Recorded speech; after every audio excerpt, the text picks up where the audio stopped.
Hello and welcome to Must Do Marketing for Nonprofit Leaders, a one-page plan for 2012. I would like to introduce you to your first presenter for today. She is the marketing manager at GuideStar, Miss Diana Hand.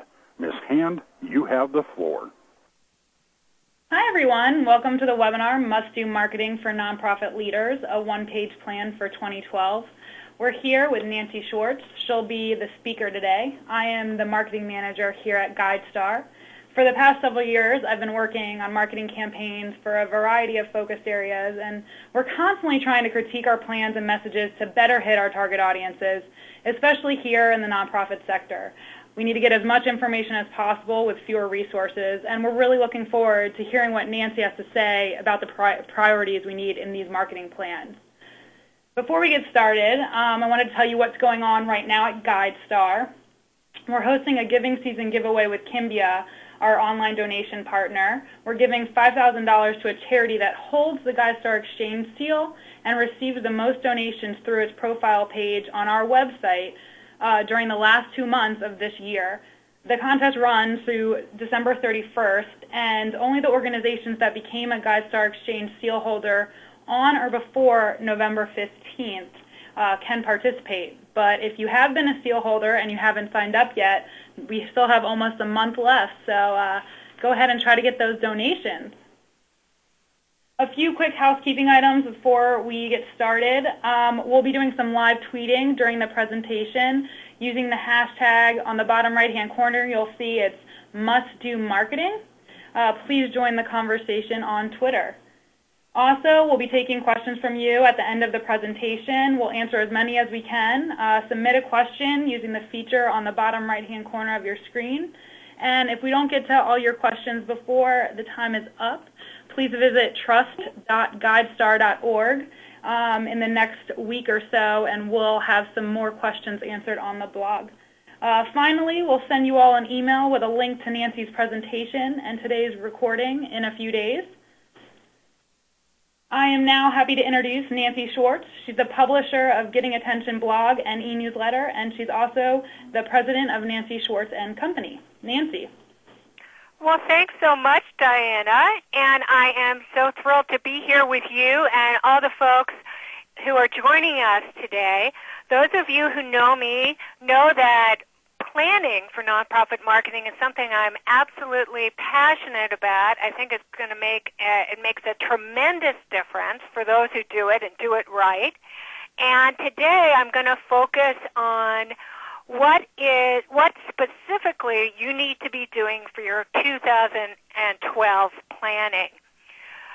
Some of you have already downloaded this one-page marketing plan template for 2012. And why don't you get that out in front of you if you can. Others, you'll have a chance, those who haven't already downloaded it, you'll have a chance to get it later in today's session. I'm wondering if this scene looks familiar to any of you. This is what I hear from nonprofit staff members, volunteers, board members all the time. They're energized by the possibilities that marketing offers. They're eager to make the most of every dollar and minute, but they're not sure what direction to go in. They're chased by the marketing beast.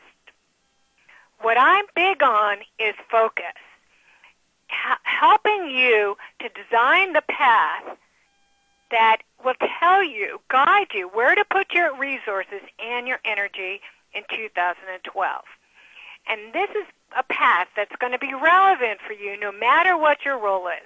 If you're a full-time, 24/7 marketer, probably not 24/7, or if marketing is just one of a few roles that you have in your organization.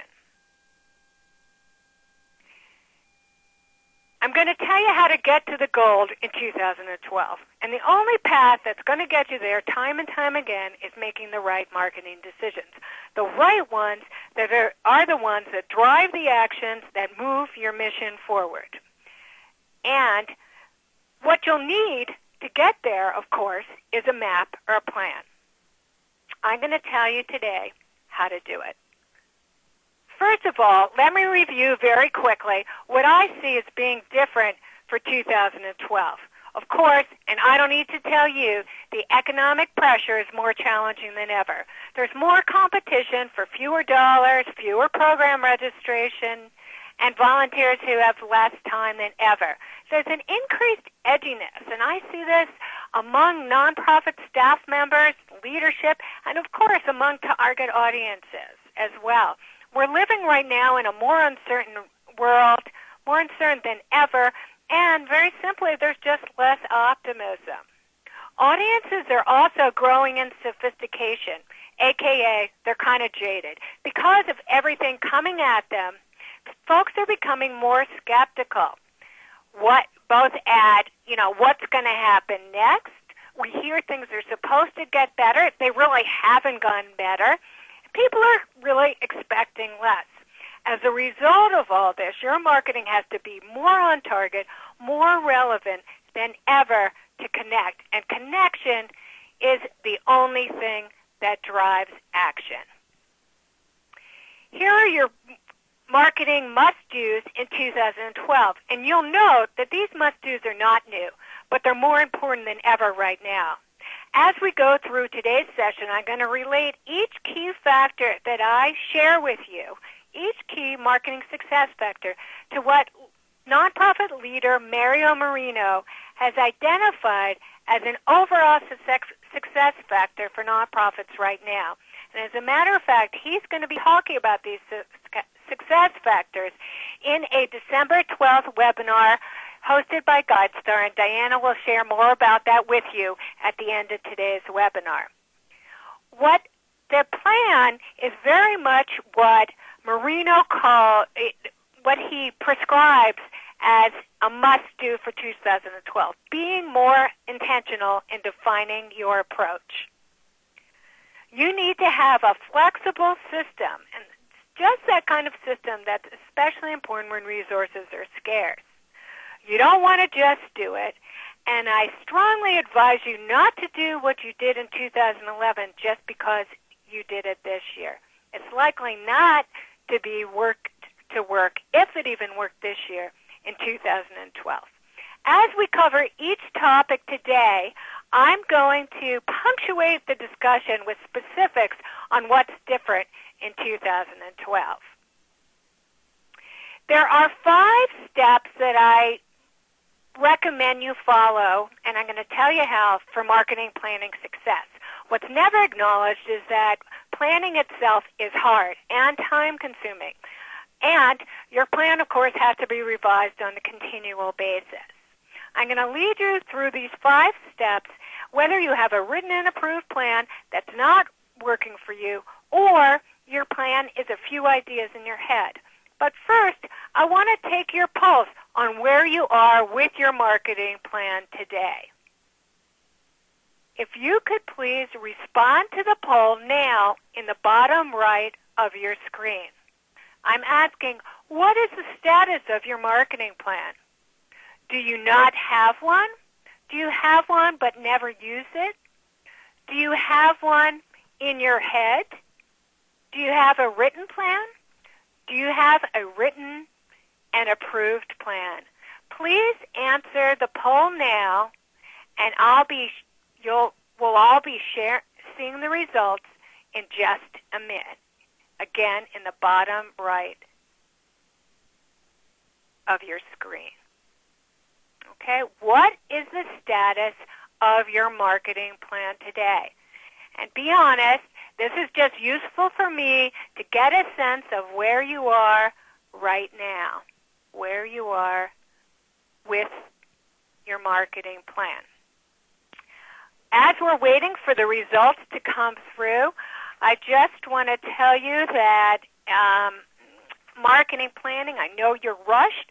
You probably have a very long to-do list, but I'm going to urge you to really take time out for marketing planning in this one-page manner.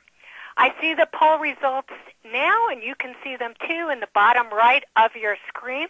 36% of you on the call today don't have any marketing plan. You're going to get a lot out of it. 5% of you have one but never use it. 29% have one in your head. That's not so valuable. Definitely having one but never use it, that says to me it's not the right plan. If you have one in your head, you can do a lot more with it if it's written. If it's written but not approved, and that's 19% of you, getting that leadership buy-in and approval, that kind of formalized yes is going to be vital to the efficacy of that plan. And there are 11% of you who have a written and approved plan. You're going to learn how to plan better for 2012. My first recommendation for how to do that is to get prepared. So this first segment here is about guidelines for the planning process so that you can be most productively intentional. What I'm going to turn to and share with you is what's been found to work best by those who've gone before. I urge you to do reading and talking on an ongoing basis so that you continue to learn about marketing planning even once this webinar is over and once you've drafted your plan for 2012. Get a brainstorming partner, if possible, for this process. Let's say someone you know professionally, you've met at a conference, you've been in a workshop with, or just someone you happen to know. Objectivity is a boon here.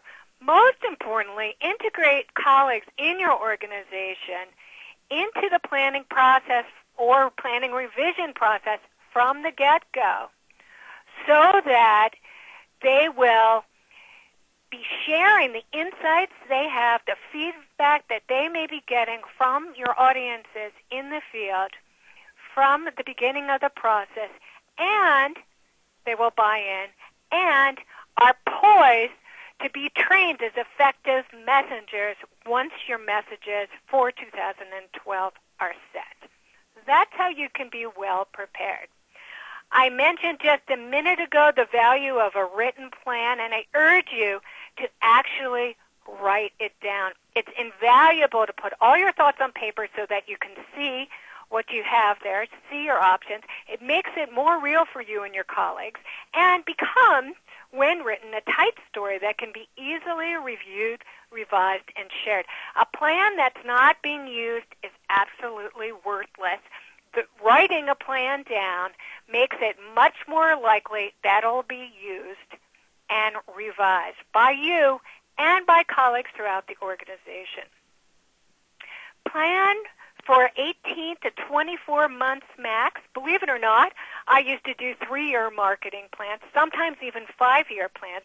But right now, in 2012, the changes that we're facing in the world and in the marketing options available to us are so volatile that it doesn't make sense to plan more than, I'd say, 18 months out in 2012. That's how you're going to keep most relevant. The changes aren't only going to be happening in terms of the options that we have and the world in which we work, but the changes are going to be changes in what's most important to your target audiences and where they tend to get their information and their communications. No worries that if once you get this plan down right for the next 18 months, the next one will be far quicker to put together based on the baseline that you establish. Of course, you need a significant amount of focus. I urge you for planning process to do what I call time blocking. Take an hour every morning if you can for 2 weeks solid. That's more than enough time to do it. If you have to, or actually if you can, get out of your office. It can be, I do some of my best work in my kitchen, believe it or not, because it's away from my office desk, which is cluttered with so many competing priorities. So resist just doing it and focus. Have to also be prepared to make the hard decisions. A lot of us, I hear from nonprofit communicators constantly that they're being pressured by colleagues, by the board to make certain decisions. You're the one who has to make the hard decisions here. Linus Pauling, who obviously was an incredibly accomplished thinker, recommended that we create a lot of ideas. The the more ideas we have, the more good ideas we have. But then we have to put most of them aside. So be prepared to choose what's going to make the greatest difference. And that means prioritizing. You're probably familiar with the expression low-hanging fruit, and that's what I urge you to do for 2012. Focus on what's going to generate the greatest results with least effort and or what's most risky not to do. And last of all, in terms of how you go about your planning, be realistic. Think about what's really doable for your organization with current resources. In 2012, it's more vital than ever as every moment and dollar counts. A pie-in-the-sky plan that's impossible to implement will make you feel like you're failing. So what I urge you is to carve out ambitious but realistic goals and concrete steps to achieving them. The second step, of course, in your planning process is to pinpoint your destination. You won't ever get to marketing success if you don't know exactly what that means to you. Here's where those of you with the template in front of you can start to refer to that. First, of course, you have to define clear marketing goals. What are the marketing results you're seeking? The more specific, the more doable and useful these goals are, the higher likelihood of your achieving them. I urge you to prioritize no more than 3 goals. That's all that's really realistic. If you find you can do more of those, great. I doubt it. But focus on the 3 that can do the most to advance your organizational goals in the next 18 months. That's what your marketing goals are. How can you best put marketing to work to advance those organizational goals? Prioritize in 2012 90% of your marketing resources on these 3 goals. This is not a time for wild experimentation. Let me share with you a couple of goals that a few goals actually that I developed for a client that's a county-wide animal shelter. Their marketing goals for 2012 are to double the number of volunteer dog walkers, increase local sponsors by 20%, and motivate 100 people to attend animal care education pilot program over the next 6 months. You see that these goals not only talk about where they're trying to go, but include specific metrics or benchmarks that are going to allow them to gauge how they're doing in getting there. Once you have your goals, you want to define specific calls to action. What do you need people to go do to get to those goals? And you want to make these calls to action very easy to understand and to do. Make them very clear. So here are calls to action for the goals for the animal shelter. For the goal, double the number of volunteer dog walkers. Tell your friends. Register for an info session. And so on. You'll see the others here. Of course, you have to think also about who you need. How can you connect with the people you need to move your mission forward, to move those organizational goals forward in 2012? And those are your target audiences. All of us in 2012 share a number of characteristics. I ran through a few of them earlier, but we're kind of nervous. We have less to give in all ways. We're more skeptical. We're not so hopeful. And we want to feel understood personally. We want to feel that we can trust organizations and rely on them.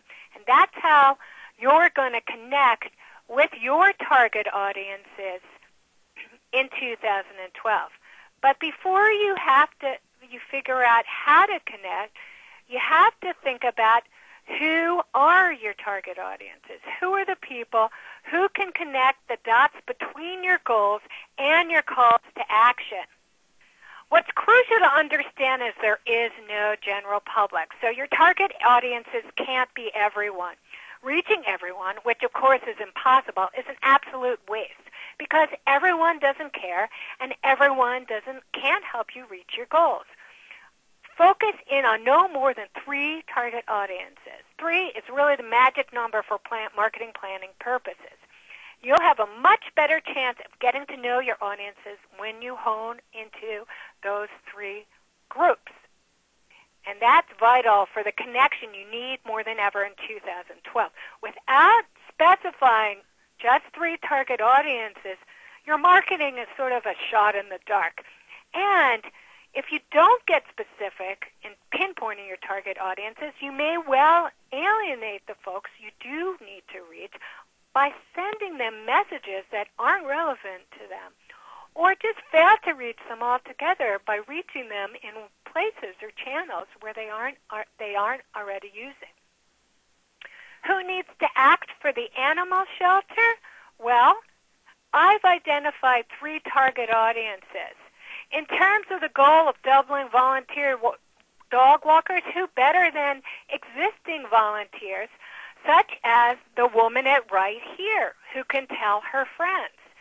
She's also a good person to invite her friends to the pilot education program.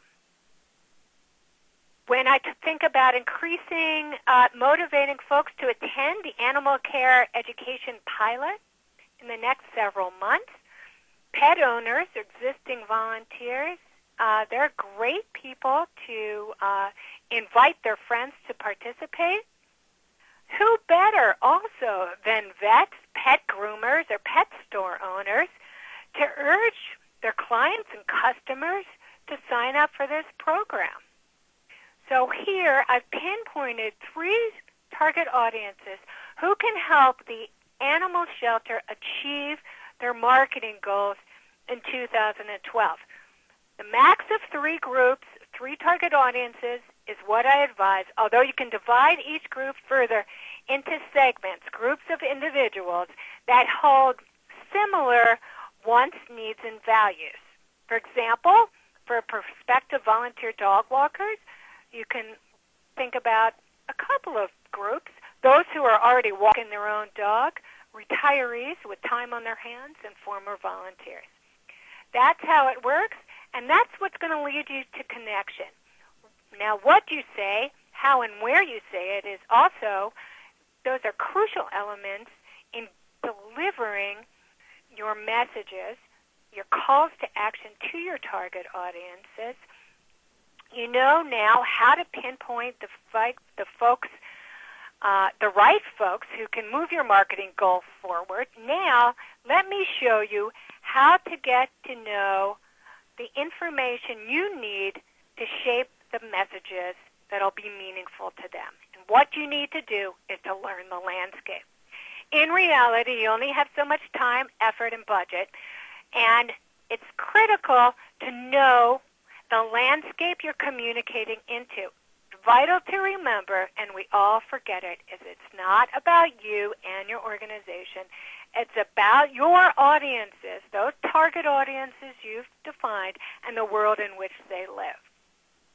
So, how do you learn about that? First, I urge you to look at your environment. Look at your competitors and how they are marketing. Competitors for the same attention, members, and donors. And yes, they are competitors, even though the nicey nice nonprofit folks like us don't really like to think about competition. Your organization has to outperform these other organizations and audiences' mind. Once you do, you can spend less time and money fighting for position. It's also important to look at these competitive organizations, those who are actually competing, and also colleague organizations for strong models. Lastly, but perhaps most importantly, look at the trends that are affecting your work and the issues or fields you focus on. Most importantly, though, even within the trends, what are the trends affecting your audiences? When you research and recognize these, you can respond to the forces at work. And these trends are changing more and more quickly. In 2012, timeliness is everything.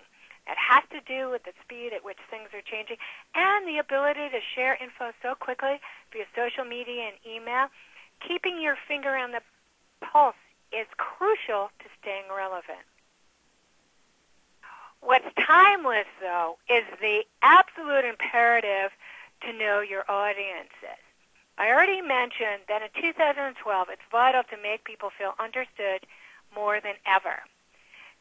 We're all making quicker than ever judgments about what's us, what's not us, in our increasingly polarized world. So when you get to know your audience's values, habits, and preferences, you're going to be able to shape messages that engage them at a heart level, at an emotional level, and how most decisions are made on the consumer level or the volunteer or donor or program participant is that the heart leads and the head follows. That's how most of our decisions are made. So you need to know what's important to them. Only then can you see where the overlap is between what's important to your organization and what's important to that of your audience. And that sweet spot is where you will focus your messaging. But first, here's how you develop this understanding of the landscape. Call on what you already know, and I'm talking about a collective you here. This is where, again, your colleagues, leadership, and volunteers, existing supporters, those are all useful, potentially useful sources of information. Examples of information that could be useful to you are who are the folks who registered for the first round of the new program? What articles were opened most in your last e-newsletter? And which message or color combination which folks responded to message A in the last email fundraising campaign versus those who responded to message B in the B version of that campaign. In 2012, we have the opportunity to know more than ever if we look at the right data. More data than ever is available. You have to set it up and you have to track it.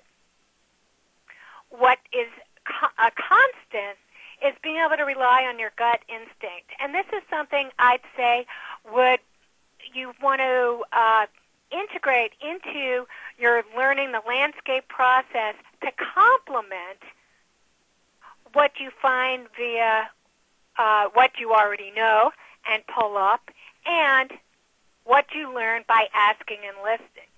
Asking and listening is something that we frequently, nonprofit communicators, fail to do. And it's this hugely productive way to find out what's important, those very questions, what's important to your audiences, what has made your existing supporters, what appeals to your organization about them, what do they feel good about it. This works only when you ask, and ask your colleagues to ask, and to share what they hear. There are lots of ways to do it. One example I ask is, for example, when you're sending an email thank you for an online donation, or you get a call for a phone donation, ask a question. Have a marketing question that's the focus of the moment, and ask it. Set up another idea is to set up an ad hoc marketing advisory group with folks that have expressed special interest in your organization. Call on them. Promise you'll call on them no more than 5 minutes a month for the next year, and use them. And if any of you run programs, then exit surveys are a wonderful way of capturing crucial information as folks are the way out of the program. Once you have this information in hand, you're ready to forge your path, to define how you're going to reach your goals. Here are some decisions, some various ways in which you do it, and you forge your path by deciding how you're going to connect. You have to look at what to say, that's your messages, how to say it, what the mood or tone is, and who the messenger is, what the timing is, and where to say it, what channels to use. Messages are absolutely key, frequently overlooked. We assume that the way we say something is the best way for folks to hear it. not true. So the key question is, what can you say that'll motivate people to take the actions you need to move your marketing goals forward? Here are 2 ways to shape your message or frame your message. The first is the benefit exchange. You build on what you've learned, and we've just talked about how to do that, to pinpoint what's important to your audiences and what will they get out of taking the action you're calling them to take. You want to segment this, of course, as precisely as your resources allow. Benefits for recruiting friends to volunteer, to also be a dog walker, are more time to hang with your friends. You know you care about pets, so you're going to know there'll be enough walks for all the dogs. You'll get recognition in the community and in the shelter for helping out, and you'll be satisfied by having done a good thing. There are frequently, and this is something that so many folks miss, significant barriers as well. Barriers that may prevent your target audience from following through, even when the benefit is well understood. This is when our feelings frequently win out over our judgment. So take a hard look at your call to actions and look, are they inconvenient, difficult, or expensive to perform? Is it too hard or confusing? Is there any social stigma attached to what you're asking people to do? Because they won't. In 2012, you can't add any burden. What you want to do is to bring a sense of hope, of engagement, of progress, and strength to your audiences. Once you've figured out what to say, now we're on to how to say it. The tone, whether it's humorous, casual, or more formal, that's based on the perspective of the listener. So you have to think about what you've learned about your audiences and also what your existing relationship is with them. Of course, if they're existing supporters or folks you've already done work with, then you can be a bit more casual than people who are prospects. But that also, of course, depends on the channel that you're using or the platform. In terms of the messenger, it's not always best to communicate directly. Sometimes it's best to go through an influencer. For example, if my veterinarian suggests to me that I sign up for this new, or sign my daughter up for this new annual care education program. She's a teen and she really has to learn how to care for the pet. That's going to have a lot more impact than if I just get an email or see a flyer around town. So influencers, the messenger, is a very, very important decision point for you. You also have to think about channels. Where's the best place for reaching your target audience? In 2012, more than ever, again, make sure you reach folks where they are. You have to do your homework there. And influencers, conversations, and also you can influence friends and families via direct email and phone call. They're really more personal, not that scalable. So when you want to go scalable, go, of course, for social media, mass email, and so on. Also, of course, you have the broadcast email, advertising a local paper, recreation department outreach, and that kind of thing. Timing is also vital. Think about what time is going to be the most open-minded moment for your target audiences. When are they going to be most likely to have the personal space, focus, to absorb what you're trying to say, and most likely to say yes.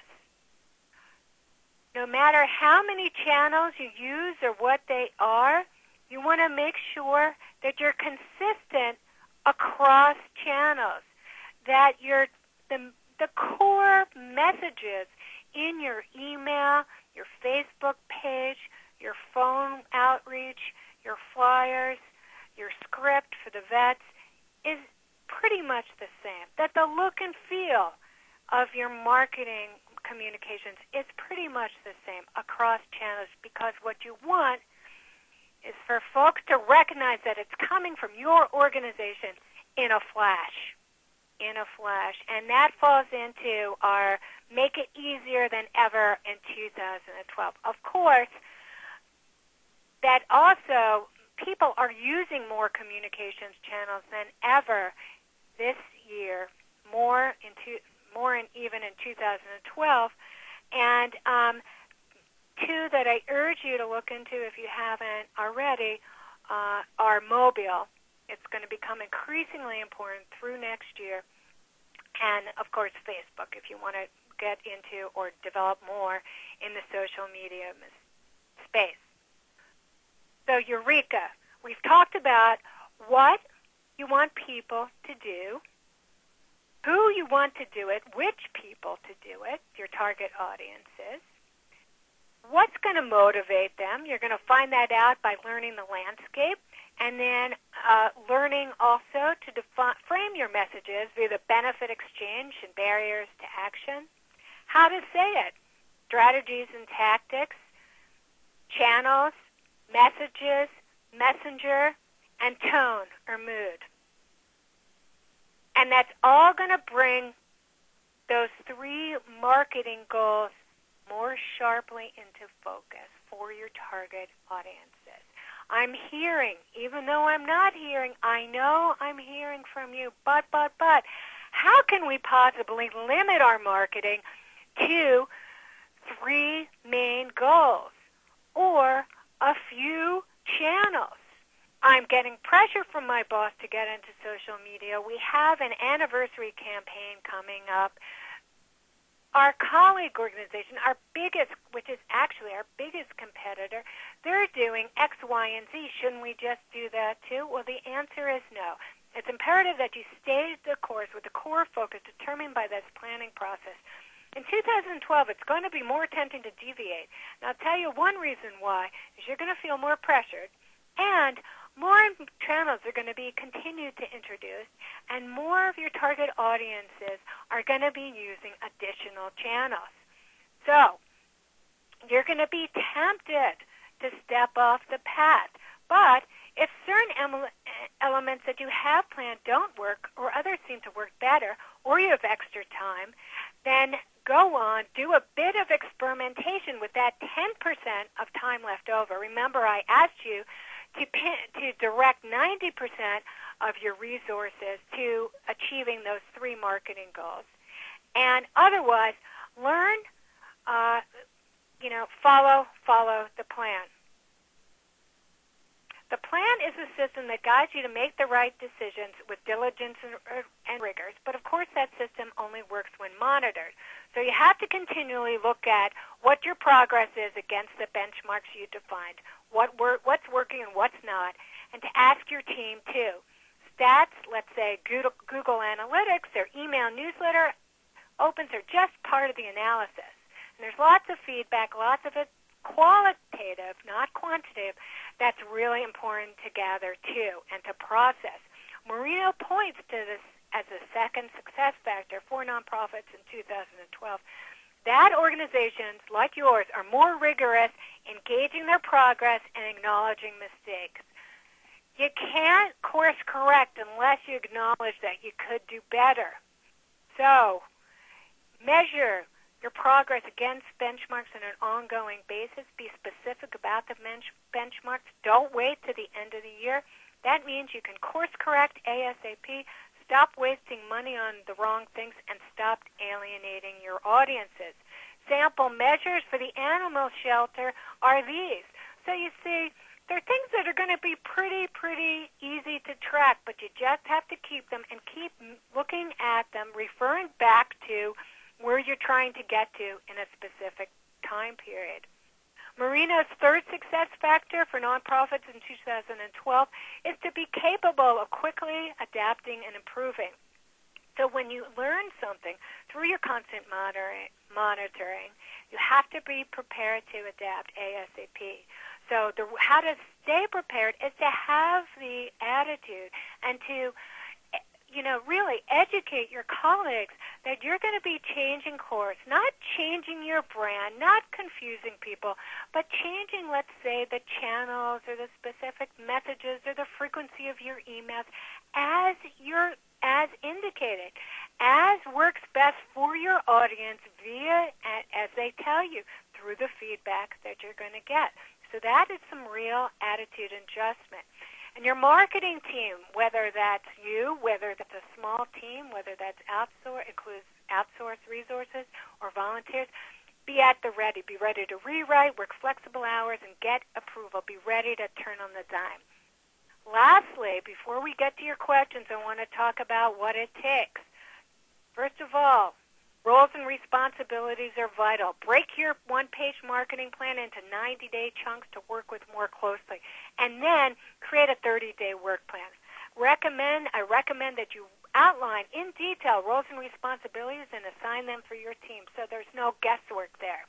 This process is going to highlight gaps in skills and where you can need to fill in with freelance workers, volunteers, or, other what I call social capital, folks that you may know, supporters, friends of supporters, who can help fill those gaps.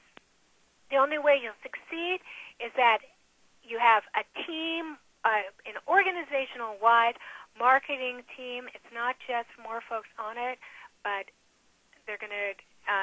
you're really going to, through involving your folks from the beginning of the planning process, asking them to be messengers, training them in doing so, asking them to filter feedback back, useful feedback to you on a timely basis, you're going to hugely improve your impact in 2012.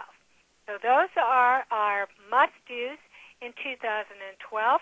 You can get your one-page marketing plan at this URL. That will be sent to you in the follow-up email from this webinar. And now for your questions.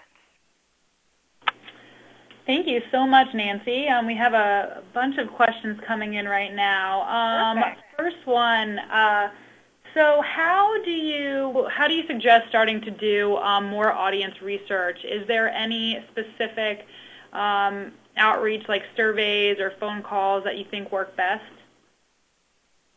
Well, surveys, if you have a good email list, then a very brief survey is a good way to get broad-level information. Sometimes what I like to do for a client organization is then to ask folks to provide their email and even their phone numbers, and if they'd be willing to be called for a 5-minute chat. That way you can dig into something that requires more insight with a follow-up call. That's also an opportunity via email in that follow-up call to invite folks to join that ad hoc marketing advisory board I referred to earlier. Great. Is there a way to specifically define benchmarks and how you view them as different steps? Well, your benchmarks are really going to depend on what your goal is. What I recommend is that you include a timeline for each benchmark. You just don't want to say increase volunteer dog walkers by 20%, ... What you want to do, if you don't have anything to work from, previous marketing outreach, take your guess best, be prepared to course correct. And that's, you're going to get better at this over time. That's the gut instinct I mentioned. So it's really hard. There aren't really standards in this kind of thing because the benchmarks are so goal-specific. A few questions came in about building a marketing department. One, how do you build a marketing team? And what if you are only a one-person marketing department? How do you suggest people start building up and assigning different roles? So a great way to do it is actually to go through this process. And then once you have that, once you have the what needs to be done, and who needs to be reached. Then you parse it out, you break it up really into a chart. Even if you don't have the people yet, that will let you see how much time and what skills you need. If you're one person, first of all, that information is great ammunition for your request to your leadership if you do have someone who is a decision maker in terms of expenses, on what it's going to take. If they agree with your marketing goals and they say, yes, we do need to achieve this in 2012, tell them what it's going to take. So if that doesn't work, at least you know what skills you need. If you're a one person, that tells you where to prioritize your time. If you don't have those skills, either as a small team, a large team, or a one-person team, reach out to that social capital. Friends of friends, volunteers, board members, who can help you? What do you do when your organization has multiple areas of focus? Do you need to create multiple marketing plans?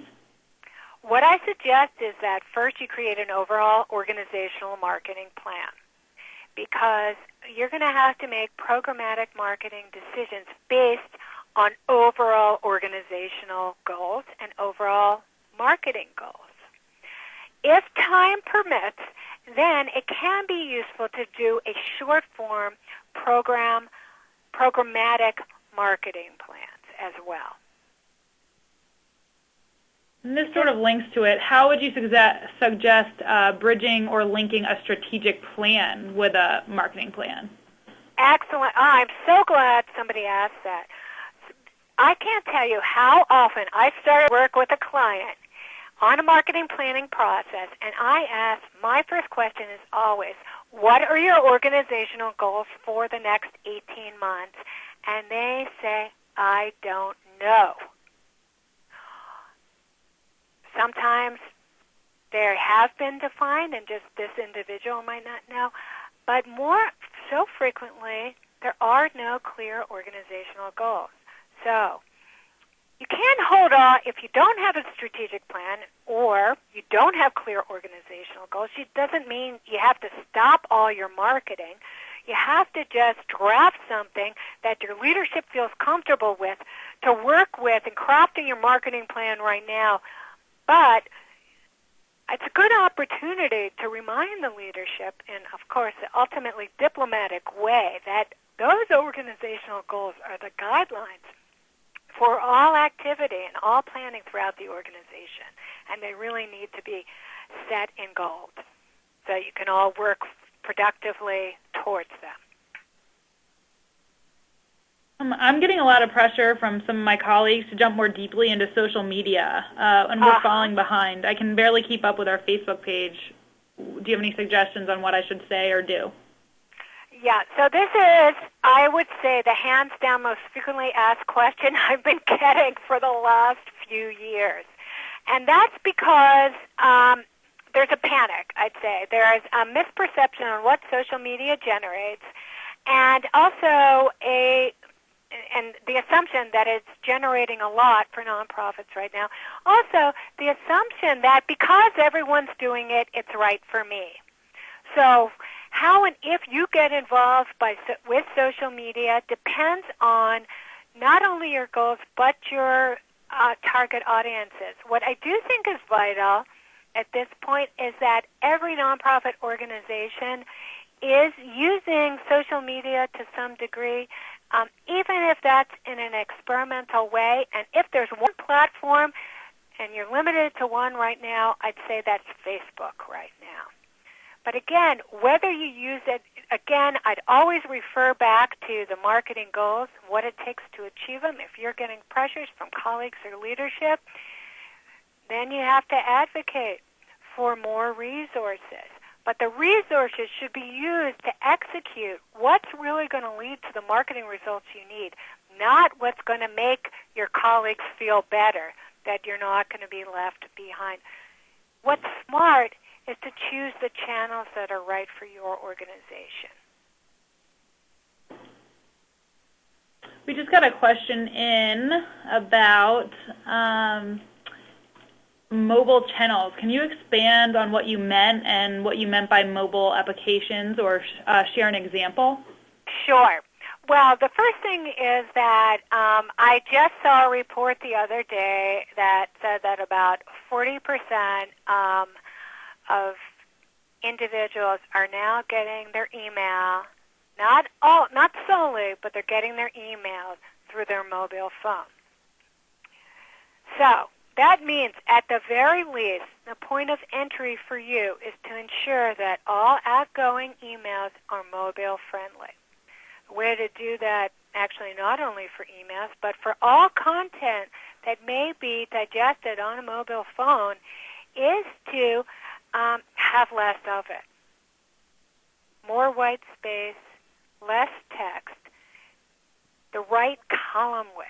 These are all specifics. And if you go online and you Google mobile usability email, you're going to find a lot of specifics. But email, you have to make sure your emails work.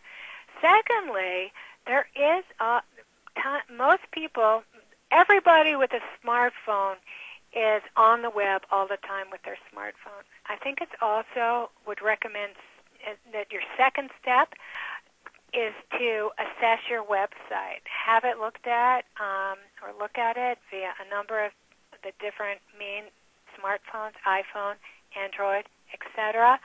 See what it looks like. Your option is to make changes that make it more mobile friendly, make changes to your single website, or to create a mobile-only version that's designed to be most usable on mobile. Third, and still in evolution, is the use of text for mobile texting for advocacy and fundraising campaigns. Those contacts are being gathered, still can be expensive to purchase that info right now. That mobile numbers are something that I urge nonprofit communicators to be gathering from supporters right now.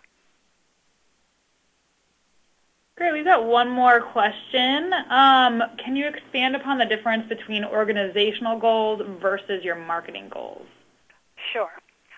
Organizational goals, and ideally there'll be no more than 3 as well, although that may or may not be within your control, are what your organization will be doing, will be focusing on in the next period of time, and that may be longer than 18 months, to meet your mission. So what are you going to be focusing on? For the animal shelter, they were introducing this animal care education program. The thought being they want to reduce the need for space in their shelter by improving understanding of care and what it takes to care for animals. So introducing that animal care program is an organizational goal for the animal shelter. Driving participants for that program is a marketing goal. Another organizational goal for the animal shelter would be to increase channels of funding to ensure long-term sustainability. And the marketing or fundraising goal there is to develop a core of local sponsors, increase that core of local sponsors. There are a couple of examples. Thank you so much, Nancy. We're just about out of time. Do you have anything you'd like to leave the audience with? Well, I'd just like to thank you for your attention, for your time, and I know how valuable that is. I really hope that you do have a chance to download the marketing plan template and that you do the planning. I offer a lot of guidance on planning and other aspects of your marketing work at the gettingattention.org blog and e-news. So visit me there, and I look forward to staying in touch and wishing you all the best in your 2012 marketing. Thanks. And thanks to you, Diana, and the folks at GuideStar. Thank you so much, Nancy. We really appreciate the time you took today. And for all you on the phone, thank you for being with us. Our next webinar is on the 12th of December at 1 p.m., and it's with Mario Marino and Bob Ottenhoff on the new book, Managing Outcomes in an Era of Scarcity. If we didn't get to your question, please check our trust blog at trust.guidestar.org, and we'll answer more of the questions that came in. And we'll also send out an email within 48 hours with Nancy's presentation. I wish you all luck as you dive into your marketing plans, and hopefully you'll connect with us online. You'll see on this last slide we have our blogs and our Twitter handles, and where you can connect with us on Facebook. Have a great day. Well, ladies and gentlemen, that concludes today's presentation. You may now disconnect your lines. Thank you, and have a great day.